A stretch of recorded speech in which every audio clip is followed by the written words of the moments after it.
Thank you for clicking on the video, and here on Nerd Mimic, we are going to go over another classic AD&D module. This is Danger at Dunwater, and it has a designation of U2, U standing for underwater. Now, previously we talked about number 3 and number 1, and now we're going to talk about the one right in the middle. So we do have a free giveaway going on right now. It's for an extra copy of U3. I'll put a link down below for that. If you're watching this from the future, I'm sure we have other giveaways as we do every month, and you can click our main channel page for that information. So let's get to this. So this was published in 1982 and has the same team of authors as the rest of the U series. So there are 3 modules in this series, and after this they came out with the UK series, which we already covered on the channel, and you could click our playlist of modules for a breakdown of all those previous modules. This adventure is designated for 1 through level 4 characters, but they're probably going to be a little bit on a higher level if you ran the first adventure. The setting is the little fishing town of Salt Marsh is threatened. Why are lizardmen gathering force nearby? And why have they been buying large quantities of weapons? A party of bold adventurers must answer these questions, or the people of Salt Marsh will never live in peace. So let's take this module out of the wrap, and we're gonna go over this entire booklet and do a 100% flip through in 4K so you can read along with me. So, of course, we have some cover art. It's by Dave DeLue, who did the other covers. And on the back cover here, yeah, it's I think he is the same artist of the back on the back here as well. So, this booklet, of course, is going to contain some maps. We'll go over this map later. Let's set it aside for now and take a look at the actual adventure. So usually these modules, at least for this series, they recommend up to 10 characters. And yeah, the more the merrier. It'll make the adventure a lot easier. In the beginning, there will be a summary of what happened in the first adventure. And basically, your team of adventurers have found a group of smugglers that was hiding in a house. And then they storm a ship and found that there are lizardmen there, and these smugglers were bringing weapons to the lizardmen. Unbeknownst to our player characters, these lizardmen are gaining weapons so they can fight against the Sogwin, which will be the main battle, the final enemy. That is the title of U3. So I guess I should have said there are going to be major spoilers throughout, but I think you knew that already. So in the beginning here is going to be a synopsis of that adventure of U1. And they will give a general setup here. So this series does provide a lot of DM information up front. It's probably more than you need, but if you're starting off, I guess all the different permutations that they discuss will be very helpful for you. The main background here that the DM needs to get the player characters to discover is that these lizardmen are once again obtaining weapons to fight against the Sogwin, and also the lizardmen are trying to form an alliance to fight against the Sogwin. However, that being said, most of the time when I play this or talk to other people that play this, they end up wiping out the lizardmen, and so that sort of dissolves the alliance. You can see how that would happen as we dive further into the adventure. There's only certain points where the humans or your player characters will discover this alliance. It is possible that you will kill a lot of lizardmen, just get to that special room that has that information, and yeah, they won't be too happy that you killed a lot of their brethren. Because there's only a certain location that contains this main information, you may want to have the lizardmen talk among each other while the player characters are trying to investigate the area, discuss maybe the alliance, or say, you know, why these heroes are attacking us. We're trying to, you know, defend ourselves and fight for our home, or whatever it might be. but you might have to impart this information in other ways. Certainly, I think that would help out your player characters, especially if you don't want them to be massacring the entire lizard folk.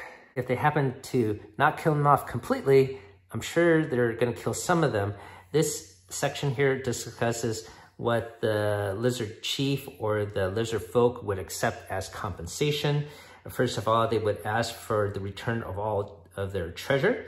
If they find treasure that belong to other adventurers or other creatures, they won't care about that. And then also the chief will insist the party paying the tide, the tribe, a war guild for each and every one of his people that the adventurers have killed. His asking price will be around 10 gold pieces for each male, female, and egg. So that would be their compensation.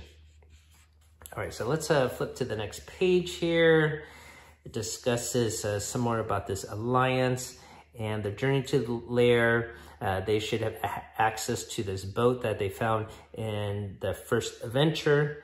If not, you could just have them be on a boat and head towards this Lizardman stronghold. So this Lizardman stronghold is not the same stronghold that the Sagwan are in U3. It's a separate one.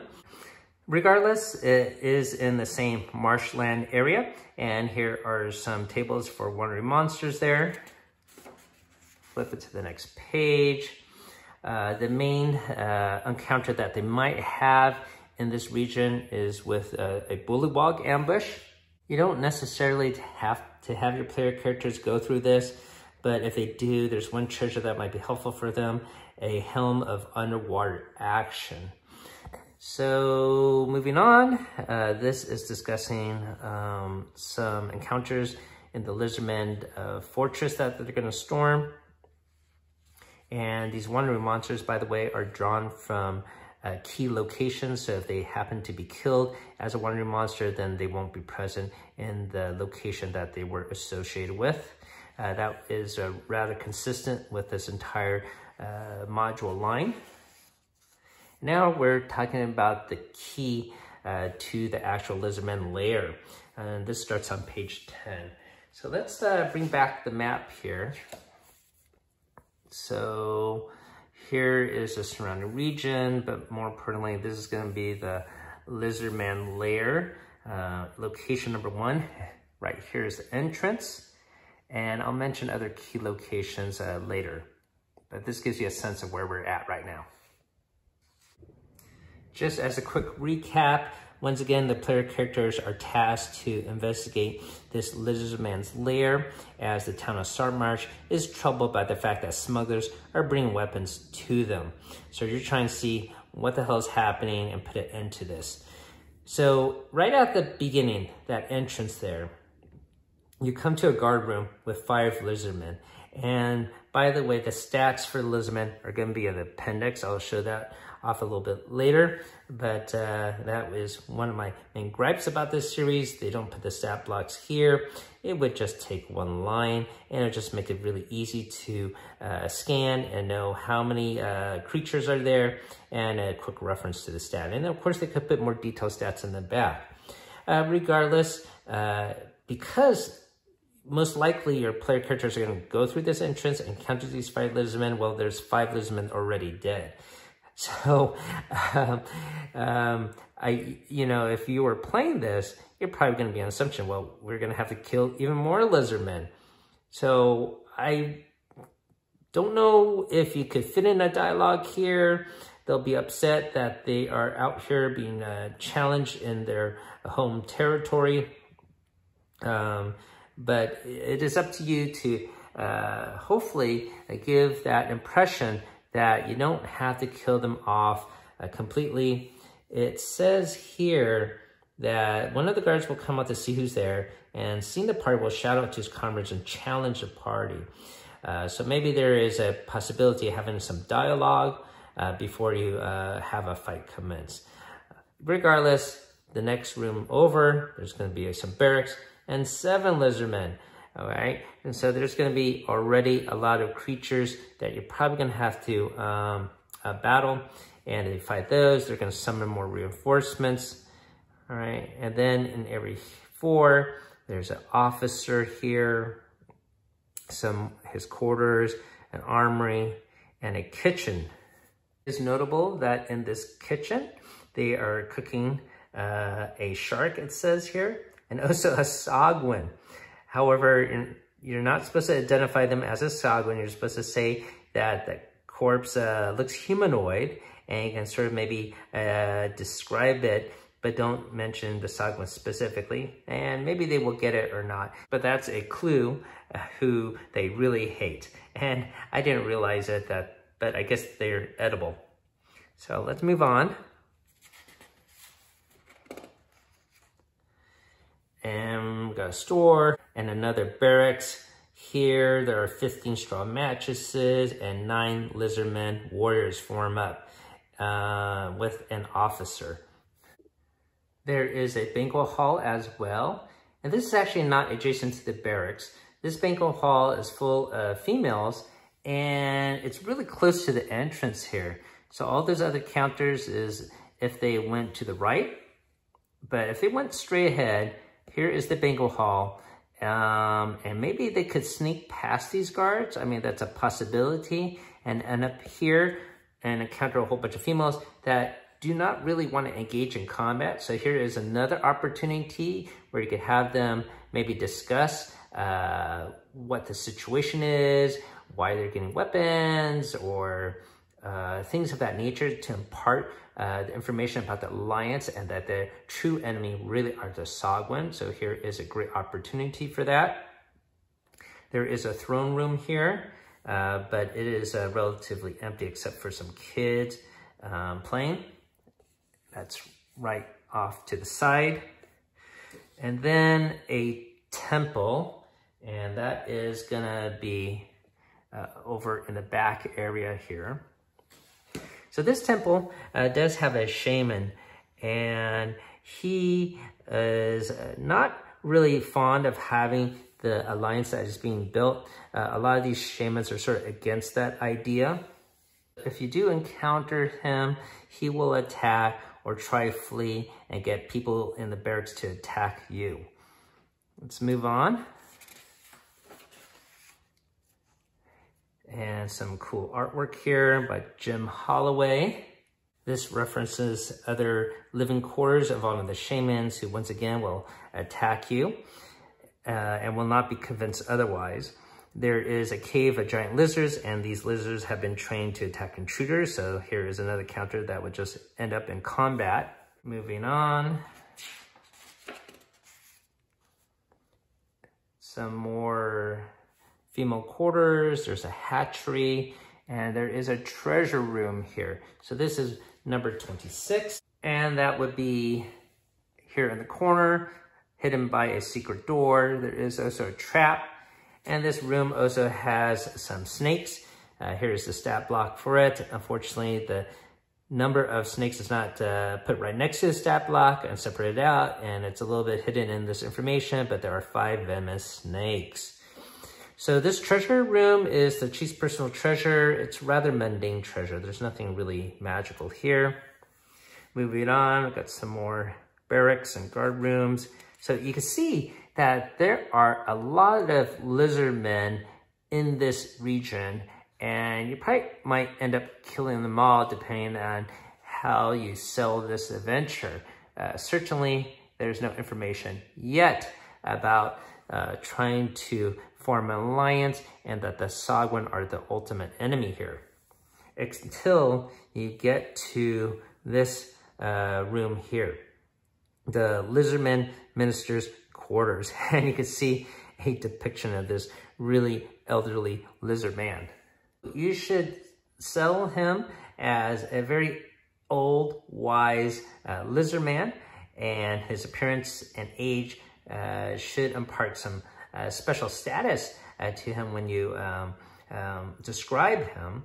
And he is definitely willing to be very talkative and discuss his plan of the alliance that he's trying to form to fight the Sagwan, all this information. So he is not going to hide any of this at all. And so this room here, number 38, it's gonna be off to this back side here, right here, 38.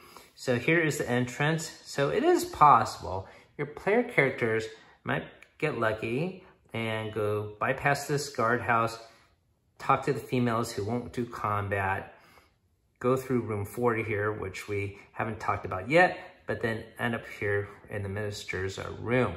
So that would be the preferable way to go.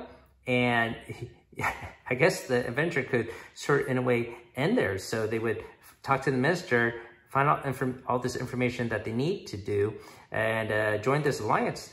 And that's it. So this could really wrap up really fast in an hour or two if they happen to go this route. Okay, let's move on to the next page. So, unfortunately, room 40 is a drill hall.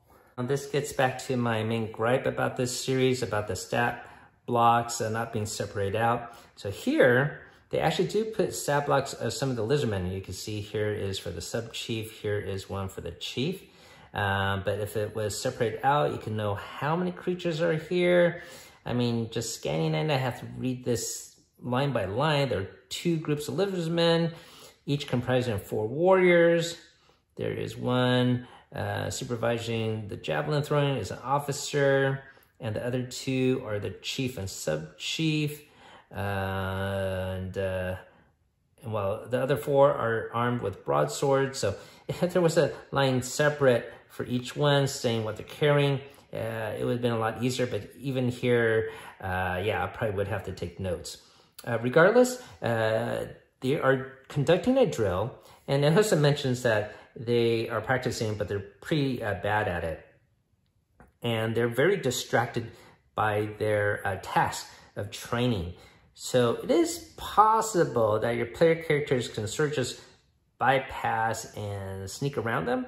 Of course, they probably have to make a saving throw or whatnot, but it is possible then end up in room 39 and meet the minister. So like I said, that would be the simplest course of action to achieve your objective. Now, if they waver off to the sides or killing lizardmen, well, then all bets are a little bit off. Now, further into the module, we are going to encounter some of the jail cells. And there are, some of them are in water. And that is depicted off to the side here. So these are not flooded, but the A and B are. If you can see the water markings there. So in cell A, there is, what is it again? Oh, it is the Sagwan warrior. So this warrior can speak common and is very cunning and subtle. It will tell the players, if it doesn't recognize it, that it is a Triton being held captive by lizardmen. But if you, maybe they might know what a Sagwan is. But it will try to trick the player characters to think that it's been held against its will and it's a good guy and should be freed. Now, if your player characters end up doing that, if the lizardmen see the player characters with a Sagwan, they will always attack the player characters, even the minister. So hopefully your player characters don't do that, but it is a possibility. Now, one way this is avoided is there is an NPC in the first adventure, Oceanus, an aquatic elf, and he will recognize the Sagwan and immediately identify it and caution that they don't help him at all.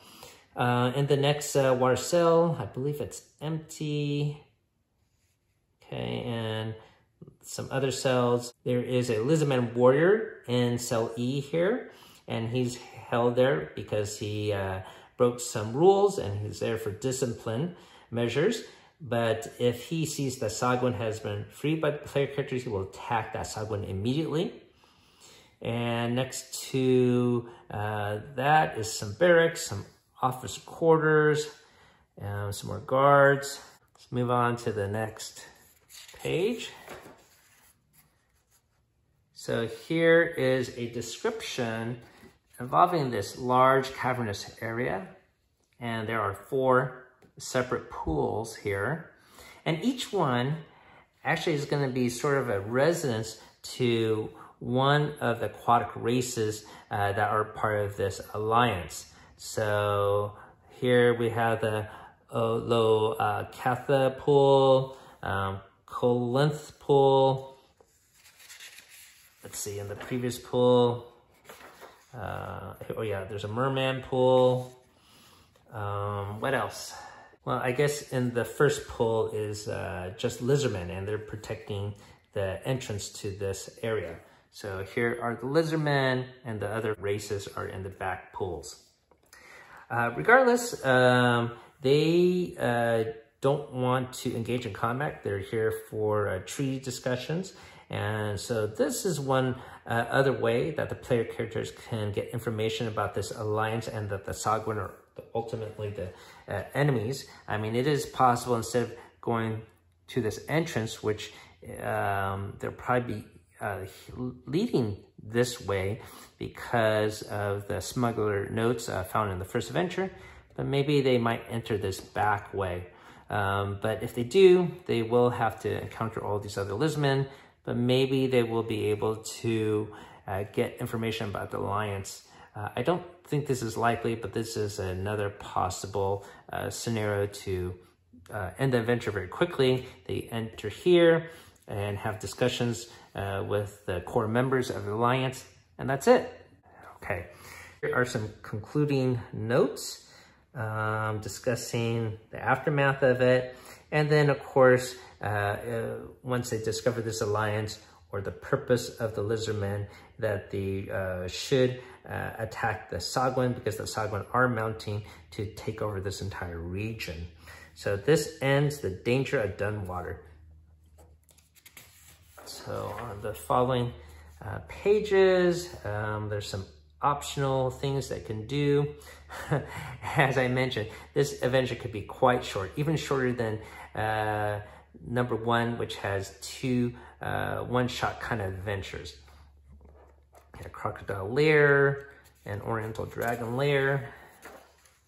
Here is an appendix that gives you a short synopsis of what happened in module number 1. Here is a breakdown more in depth of the lizardmen variations. Here is a breakdown of some of the NPCs that were in the first adventure, the aquatic alpha I already mentioned. There is also a pseudo dragon, and also some of the officers that were on this boat. And here looks like it is a map of the surrounding area.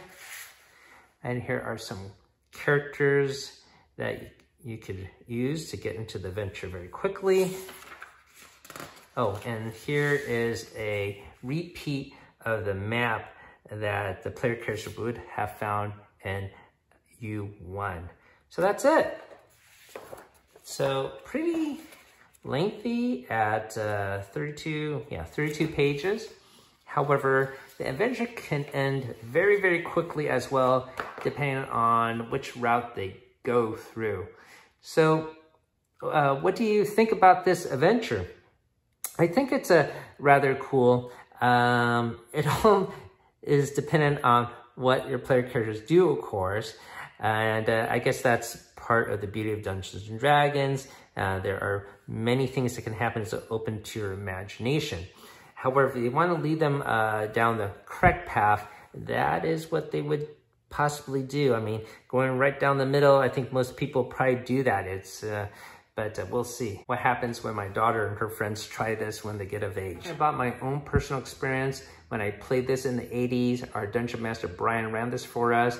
I think we killed off most of the lizardmen. I don't think we wiped them out completely, but certainly there was a significant amount killed, and I think we had to pay a hefty fine for that, as detailed in the beginning part of the adventure. My favorite part of this series really is the first module, the setup for this whole thing, but that's my personal preference.